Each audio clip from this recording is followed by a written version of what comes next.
I'll be the first one to admit that I am not exactly a fan of colder weather. I live in New York and right now we just got hit with tons and tons of snow. It is a mess. But the one good thing about the winter and fall season is we get to pull out our more vampier shades. Our dark burgundy lips, our deep chocolates.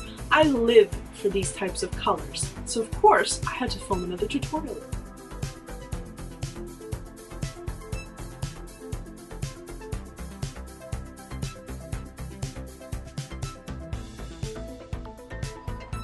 Hey everybody, today I have filmed a tutorial, like I mentioned in the intro, featuring some vampier shades. I know I kind of do this a lot, vampy. It's just, I'm trying to get it out of my system before spring comes, because once it's spring and summer, it's pastels, it's brights, it's soft colors, and I'm just like, you know what?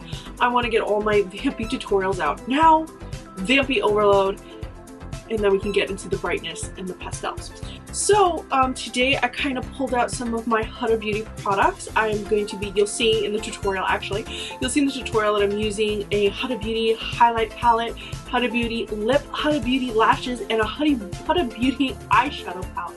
So I don't know if you guys, how you feel about Huda Beauty, but I have really been discovering her brand, especially at the end of 2017. I really got into Huda Beauty, and I just wanted to share just a look that I created with a lot of her products, and of course it features other brands as well, like Revlon and Pixi. I always like to switch it up, so I hope you guys enjoy this tutorial. Hydration is super important for the skin, so I'm starting this look off with the Pixi Beauty Pixi Skin Treats Glow Mist, and I'm applying this all over the face. I'm following up with Marc Jacobs Coconut Glow Gel Highlight. I'm using this as a primer to have more glowy and dewy skin. When you apply a highlight underneath your foundation, especially one that has like a medium to sheer coverage, you're going to have that healthy glow from within look. And I'm applying it with my fingers to really help it blend into the skin.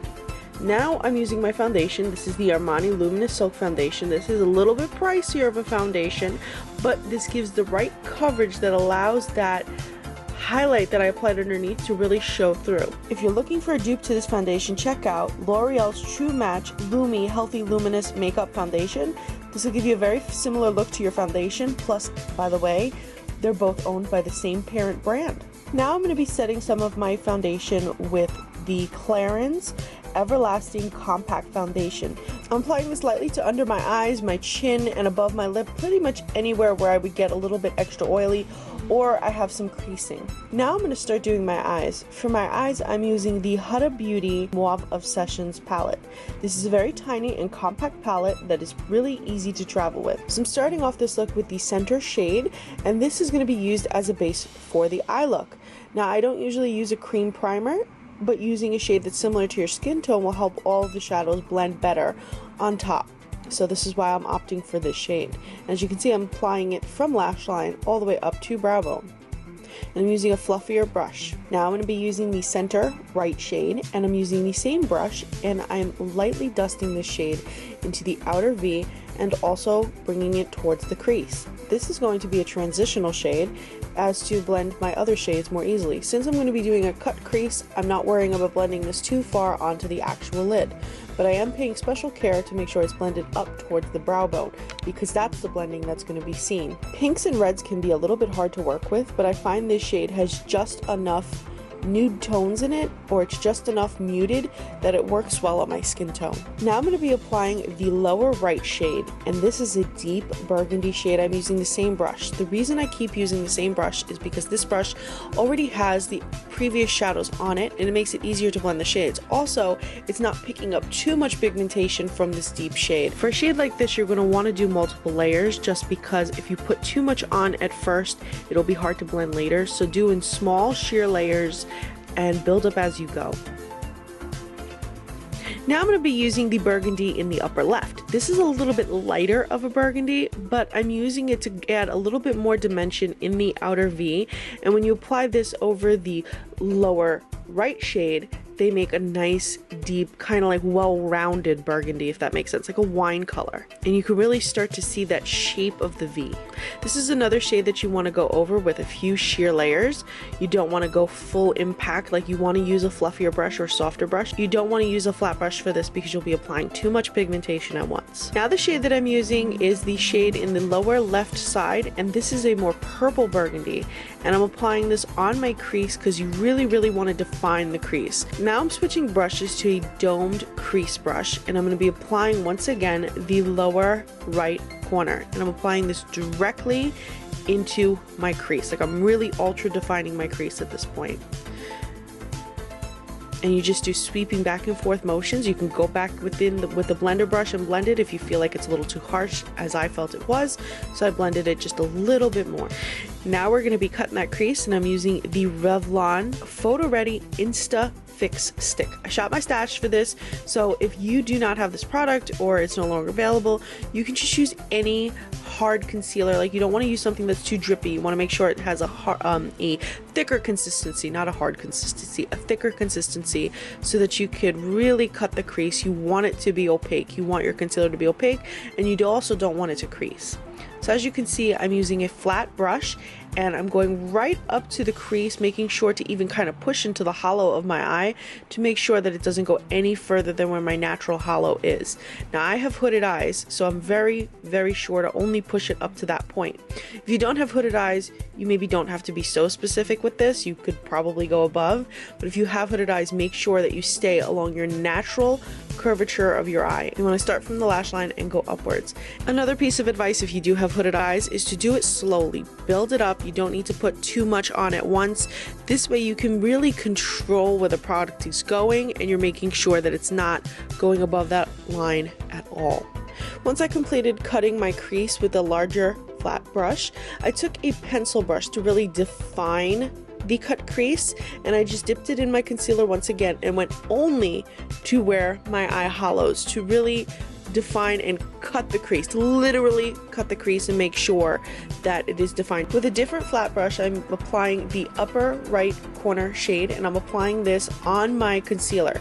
So I'm starting from the inner corner, and I'm following only on where I've applied my concealer, and I'm dragging it slowly towards the center of the lid.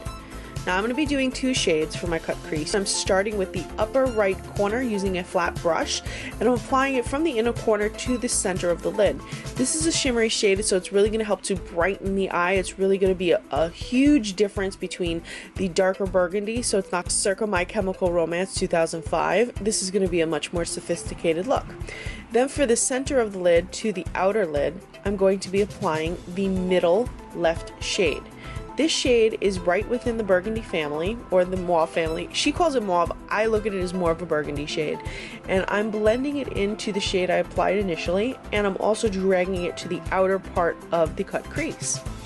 Now I love that this shade is very similar to the shades applied in the cut crease and the shades applied to the outer V, but it has that shimmer, so it still stands out and it's still very light catching. To apply both of these shades, if you notice, I'm doing a sweeping back and forth method, and I'm also making sure to build up slowly. I think the slower you build up a shade, the less fallout you have, and the less chance you have of a product migrating to a place that you don't want it to migrate to. You really have ultimate control. Make sure to blend the two shades in the center together with a sweeping back and forth motion. For my liner, I'm using LA Splash Sinfully Angelic. This is one of their newest liners, and it features rose gold packaging with a jewel on top. By the way, I have a promo code if you'd like to save 15% on any purchase. Use my promo code MUA708. Now I love that this liner has a defined felt tip, which really makes it easy to get in the inner corner of the eye, and of course to get that super sharp wing.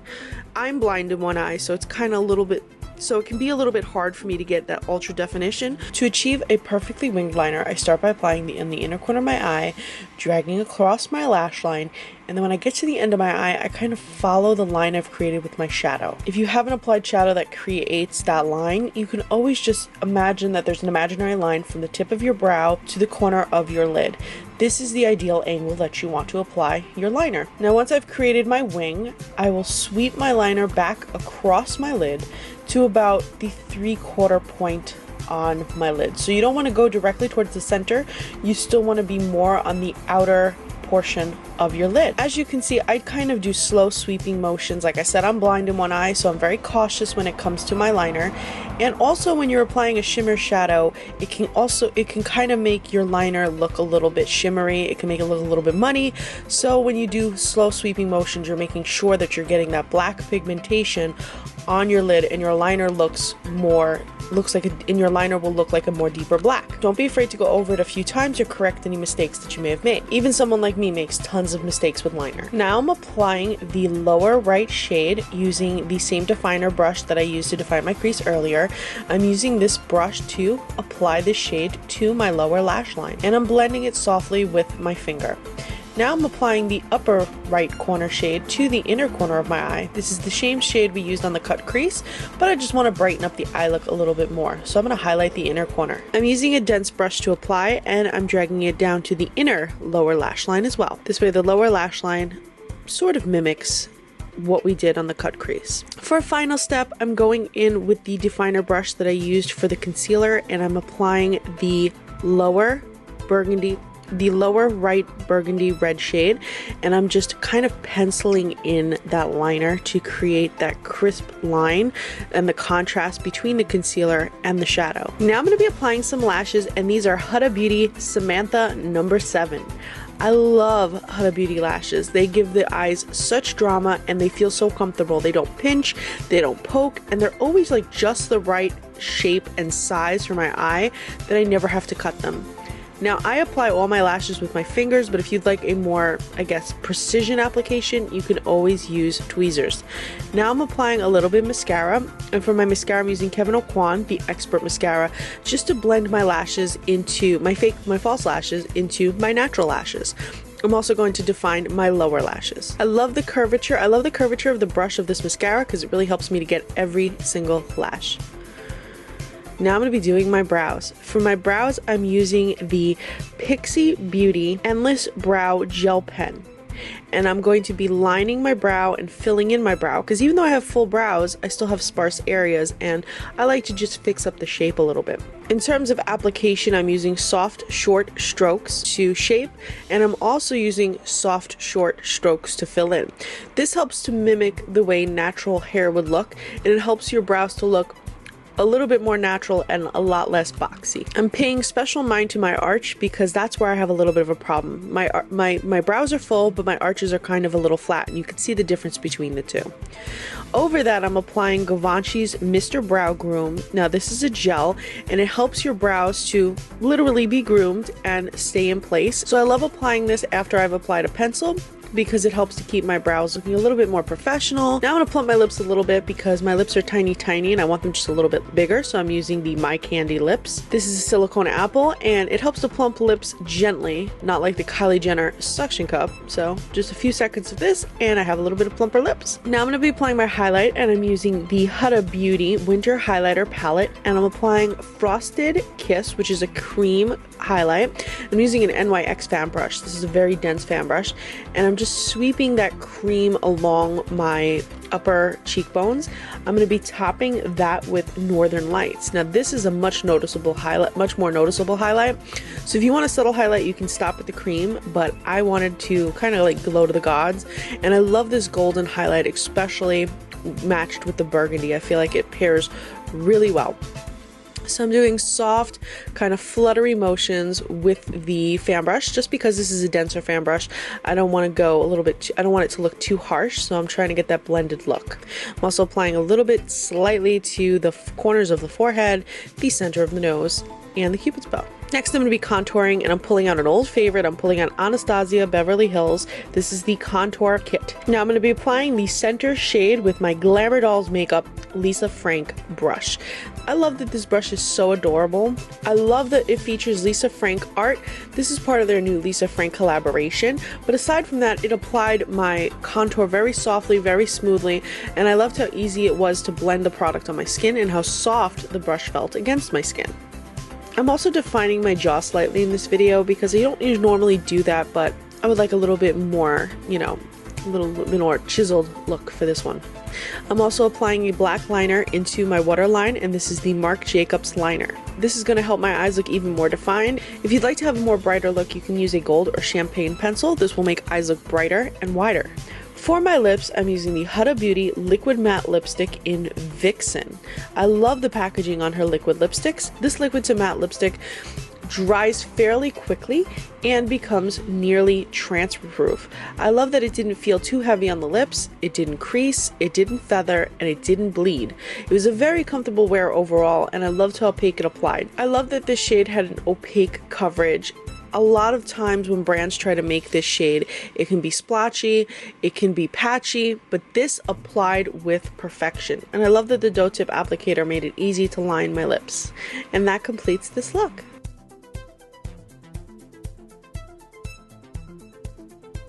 So I hope you enjoyed this tutorial and found it very easy to follow. I realize that, again, it's another vampy tutorial, but like I said, in like a month or so, it's going to be nothing but pastels, and I just want to get it all out of my system. I mean, can you really blame me?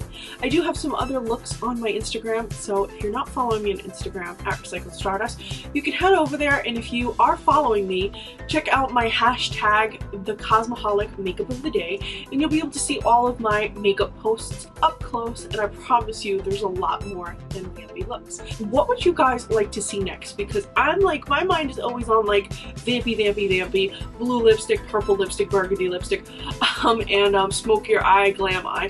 What do you guys want to see? Do you want to see something neutral? Do you want to see something with like really bright and bold colors? Because I have a palette for that and I'm dying to use it. So I'm hoping somebody's like, yes! Or do you guys just want to see something like everyday? Do you want to see something without fall flashes? Let me know. I will make it for you. Leave me some comments in the comment section below. If you didn't like this video, of course feel free to give me some constructive criticism. I'm always looking to learn and grow as a person, an artist, and of course as a channel, so give me your thoughts. Love to hear them. And as always guys, thank you so much for watching.